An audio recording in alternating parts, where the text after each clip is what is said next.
So Chumash Vayikra is challenging for all of us. It's hard for us to relate to this because it hasn't been part of everyday life for a very, very long time. The truth is that if none of us would eat meat, and you would hear about people who ate meat 2,000 years ago, it also sound very strange. You have to chop up the chicken and make chicken soup. You're like, who does that? But at any rate, that's a mitzvah in the Torah. And Chumash Vayikra opens with the description of how God would communicate to Moshe Rabbeinu. We hear about the unique nature of Moshe Rabbeinu's prophecy. And then from there we go on to hear about the Korban Ha'Of, the ascent offering. And the Torah speaks about the animals that are brought as offerings, the Korban of the cow, the goat, or the sheep. And in the second reading of Parshas Vayikra, we turn our eyes towards winged offerings. So this is chapter 1. The verse we begin with today is 14, beginning of Sheni. The Torah says, Ve'im min ha'oif oila karboneh. And if that offering, that ascent offering, is from a bird. Now it does start off ve'im with a vav. And there's obviously some kind of a continuation over here. So we learned earlier that there are certain animals that are going to be disqualified, proscribed from being brought as offerings. They could be like something which is set aside for an immoral purpose, or something which is used for idolatry, an animal that's sick or dying, an animal that's old and not really functioning anymore, an animal who is a treifa, which means it was torn or injured, and as such its life is limited, an animal that's stolen. These are all things we talked about earlier with regard to the behemoth. And we're told that all of these are proscribed from bringing as a korban. So the Or HaChaim says the reason that the Sheni, the second reading, begins with Vav, Ve'im, is to tell you that the same applies here as well. And if Ola Korbano, and if it is an Ola, an ascent offering, so from here we know that a bird is kosher for an Ola, for an ascent offering, but, says the Teres Koyanim, not kosher for a Shlomim, for a peace offering. The Teres Koyanim further says, Im Ola Korbanoi, that the Ola of the bird does not come from the community. It cannot be a communal offering. Only animals are communal offerings. This is Ola Korbano, his offering. Only private individuals can bring birds as offerings.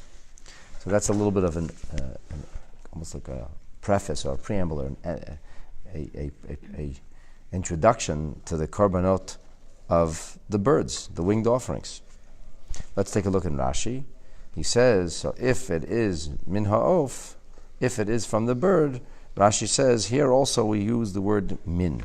And in the first reading of Chumash Vayikra, we place tremendous emphasis and meaning on the word im. Min means from. And it means from, but not all. V'loi kol ha'if, not all birds. Lefi shenemar, because it says, Tomim zachar babakar, it speaks about the animal being intact, a perfect specimen. And it speaks about the gender, there's an emphasis on the gender for the animal to be a kosher korban, and that's beksavim. Uve'izim, that's with regard to the sheep and goat.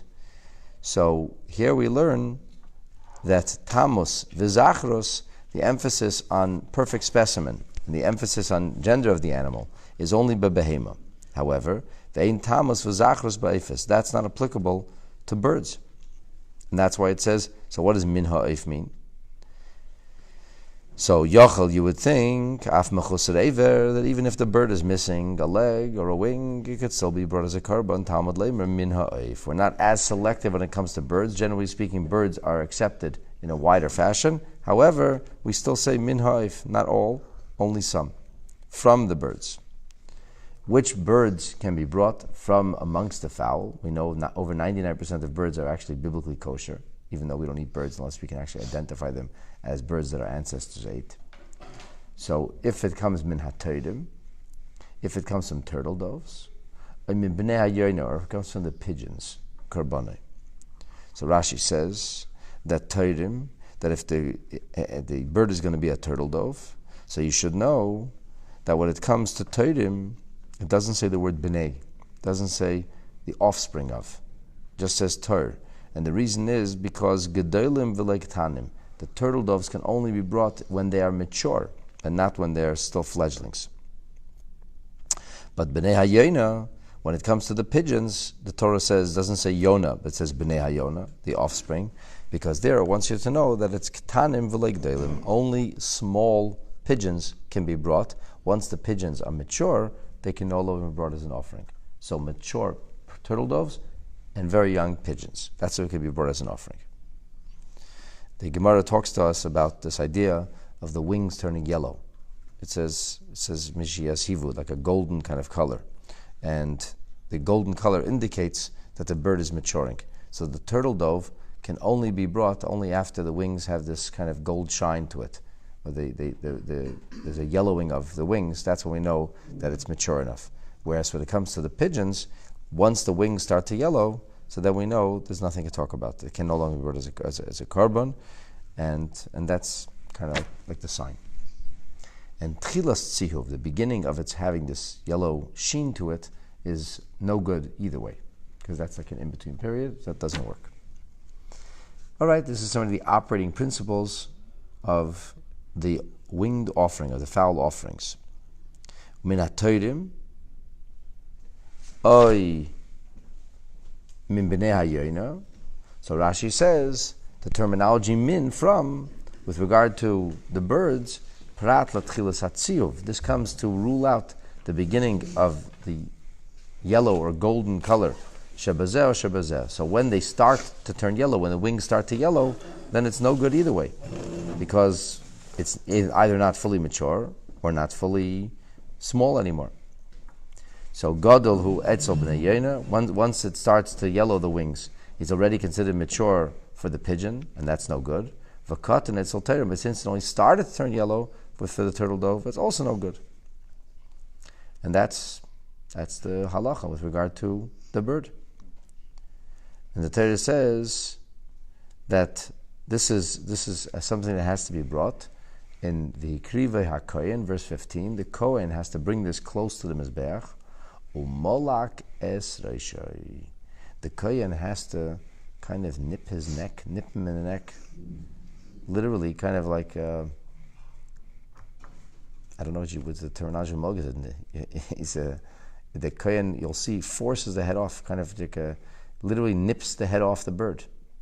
Vayikra Mizbecha, and he's brought onto the Mizbeach. The blood is squeezed on the wall of the Mizbeach. So this is not so appetizing.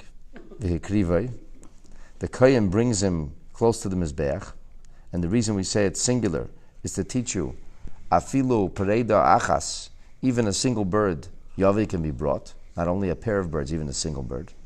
HaKohen u'molak.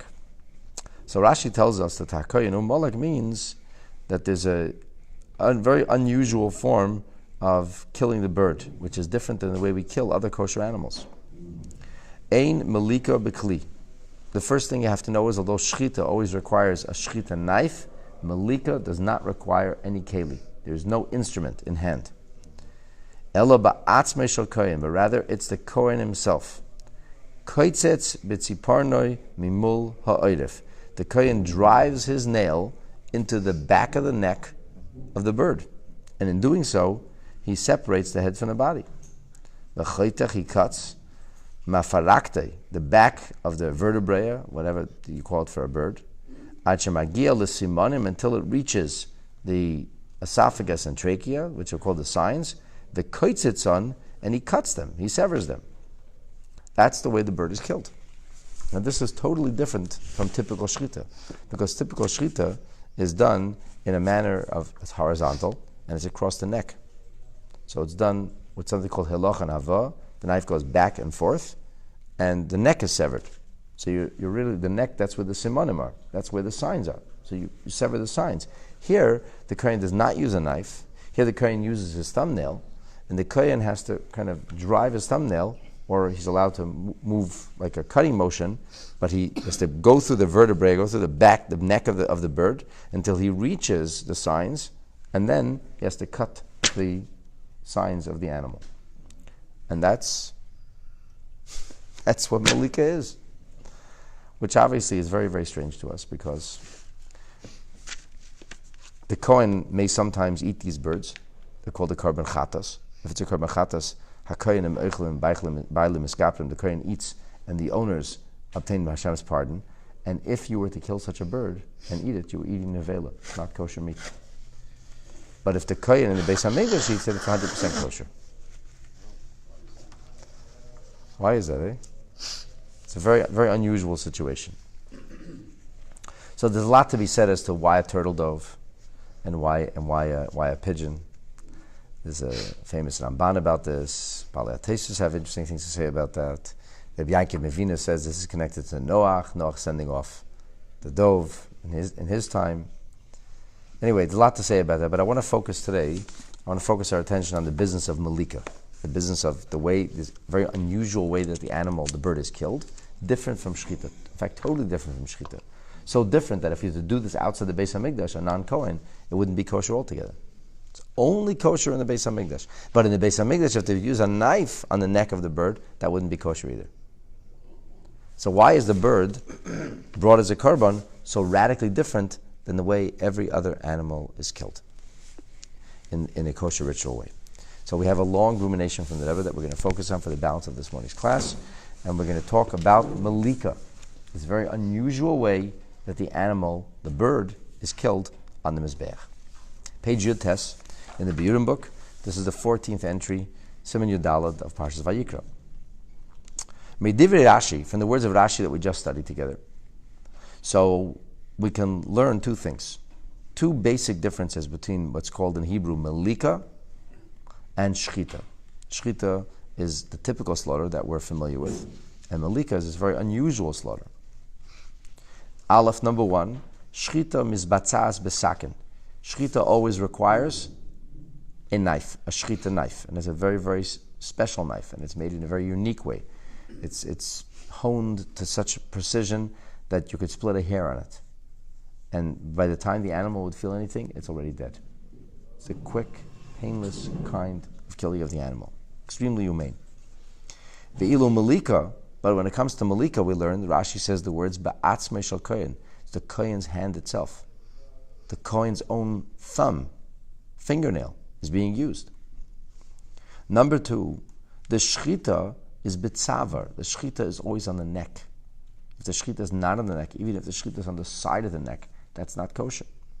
Ve'ilu melika, but melika is mimul ha'irif. Melika is the exact opposite. It's the back of the neck. It's not the front of the neck, not the soft part of the neck where the simanim are easy to get to, but rather it's the back of the neck, the nape of the neck, and it's behind the vertebrae. You have to kind of cut through the bone to be able to get. Is it only defined for turtle doves and pigeons? Only turtle doves and pigeons. That's the only kind of korban you could bring of a bird. Young ones too, not It depends.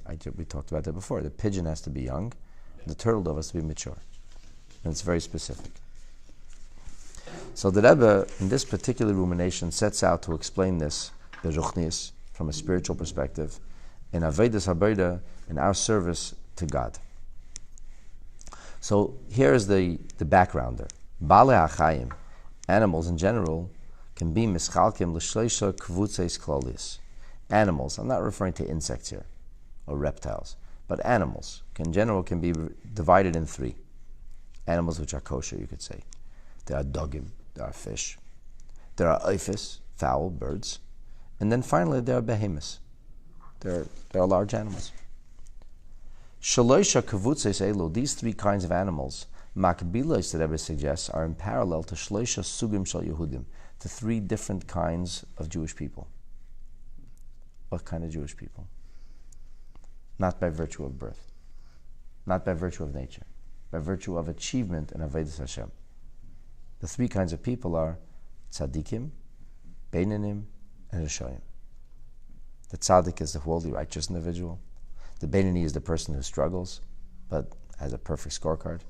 The rasha, the person who maybe struggles, but fails. And he doesn't behave right all the time, and sometimes almost never. And that's just three kinds of Jews that you plug yourself in one of those categories. So this Avodas Hashem nomenclature is parallel to the animal nomenclature that we're using here. Let's talk about fish. Where are fish found? Water. Fish are always found in water. What happens if fish are taken out of the water? They die. A fish out of water is dead. A fish can't live out of water. Why? The water is considered Mekar Chayusim. That's their source of life. Mayad Shepershim, immediately as soon as they separate, Mason, they die, like the famous words of Rabbi Akiva, the Papas, who said to him, "Why do you study Torah for?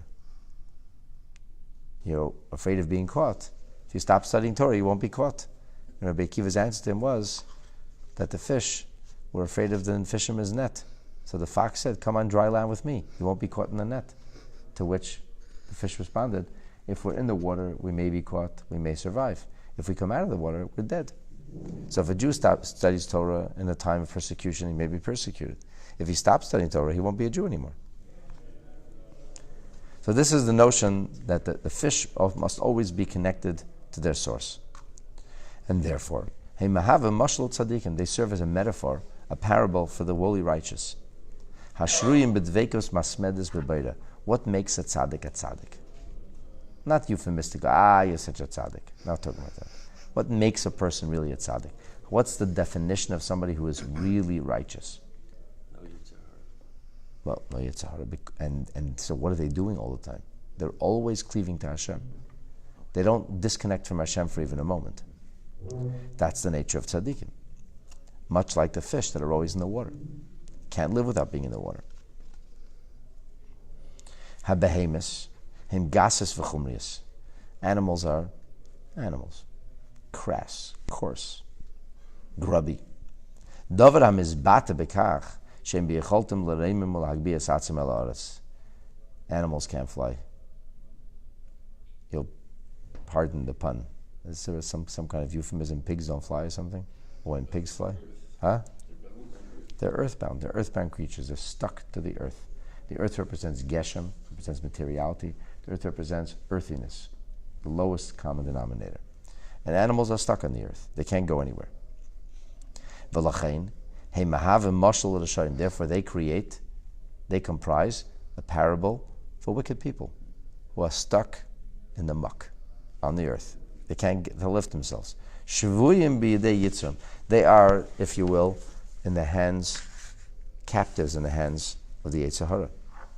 A person who is wholly wicked is a slave to his or her impulses, not able to control themselves, can't lift themselves out of a situation, is always following their evil inclination, is always simply moving in a direction of whatever impulse they have, regardless of whether it's good, bad, or indifferent, moral or immoral. He's got an impulse. As such, he's going to do what his impulse is. Ha'oifis chayim on the malayabasha. Birds do not live in the deep sea. They do live on dry land.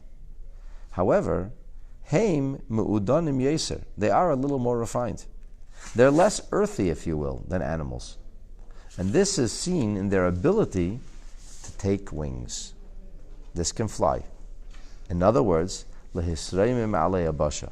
The bird can lift off from the dry land. La'if, to fly ba'aver in the air, fly in the atmosphere. And it can lift off from earth, lizman meshach ma, for sometimes significant portions of time. They are the perfect metaphor for the Beinani. What's the Beinani?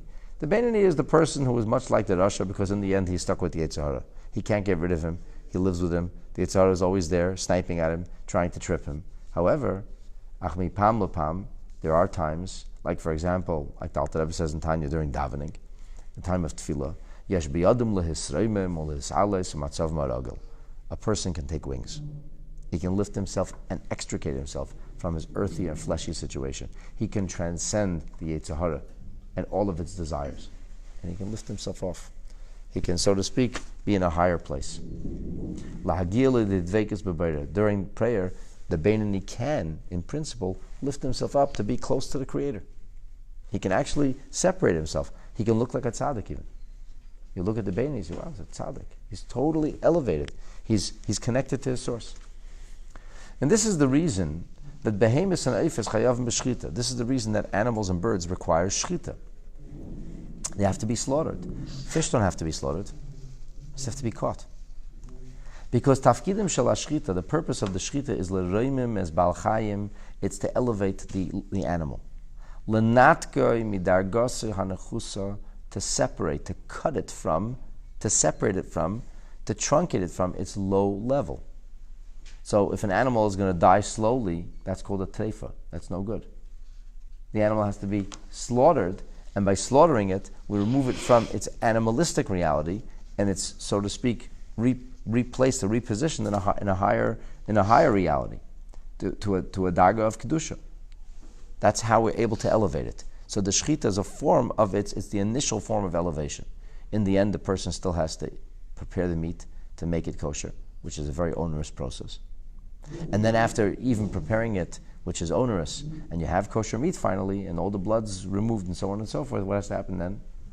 Then you have to eat like a yid. You have to make a bracha first. And after you make a bracha, you have to not get too caught up in the food. Remember, you're eating for a higher purpose. And then you actually have to do something higher with the energy you get from it.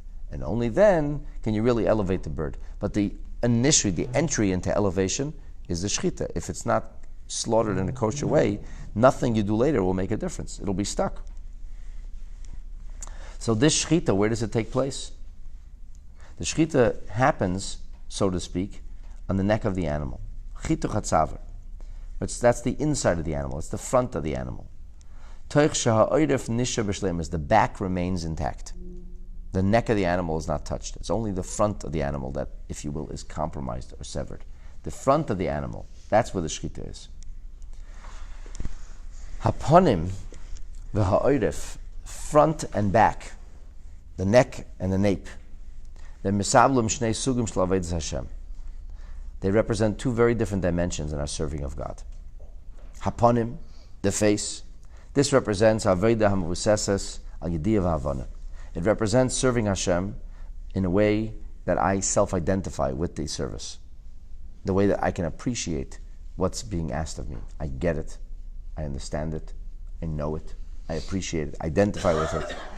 And because of that, I get really passionate about this. I get into my performance of mitzvahs. Shaha'aveidahu b'lev shalom. I serve Hashem wholeheartedly. And out of personal identification. Ha'oref, the neck correspondingly, represents avodas Hashem, serving Hashem, hamavusesas, which is based on kabbalas el malchus shamayim, the acceptance of the proverbial yoke of heaven. It represents kfiya atzmais. It represents forcing oneself, not identifying with a mitzvah, not appreciating or relating to the mitzvah, not doing it because it speaks or sings to me, but because I have to. Because I bow my head in submission. Because like the ox, I wear the yoke. Where does the ox wear the yoke? On the back of the neck, exactly. And we also know this idea of we the Jewish people are called in the Torah portion a few weeks ago, kshay erev, stiff-necked, right? And that's because we don't want to accept the yoke. And we're rebellious. A rebellious Jew is called a stiff-necked Jew, a kshay erev Jew. And that's nature. It's nature to be obstinate. It's nature not to want to change. It's unnatural to say, okay, I'm going to do what I don't want to do, what I don't like to do, because I believe that's the right thing to do. That means going against my nature. So anoshim shem b'chinas oifu behema, people who are metaphorized as the birds or the animals, the beinanim and the rishoyim, the in-betweeners and the actually wicked people. You can't follow your heart. You can't follow your intuition. So this feels like a mitzvah to me. This feels like a good thing to do. I think I'm going to do this, or I'm not really comfortable with that. I don't think I'm going to do it. They say, but we really don't care what you're comfortable with. The question is what the Shulchan Aruch says. What the Code of Jewish Law is, that's what you should do, not what you like or don't like. Because your own issues, your own personal interest, and the will of the Torah are not one and the same. And therefore, avodas Hashem for these people is not face, but rather back of the neck. Acceptance, obedience, doing what Hashem wants. V'lachein avodah shalahem tzarich leizbases, their avodah, the foundation of their avodah, and the thing that continues to fuel their avodah, right? The ikra and sharsha is the concept of Kabbalah Sil. And that's the meaning of shechita. Shechita means you cut the neck. Shechita means when a person is going to serve Hashem in a personal way, shechita means that you, so to speak, you have to cut or sever or do away with, I don't like this. This doesn't work for me. I don't understand this. Get rid of that. That's the shechita. That has to be slaughtered. That has to be removed. Instead, what does a yid say? A yid says, what does Hashem want? There's this nasa. The foundation is, I will do. I will be obedient. So that's the rule. And that works. That's the rule. Fish don't need shechita. They're always connected. Fish are refined to begin with. Animals and birds need shechita. What do you cut? What do you sever? What do you have to get rid of? The I. The ego. I don't like this. I do like this, etc. But there is one exception to this rule.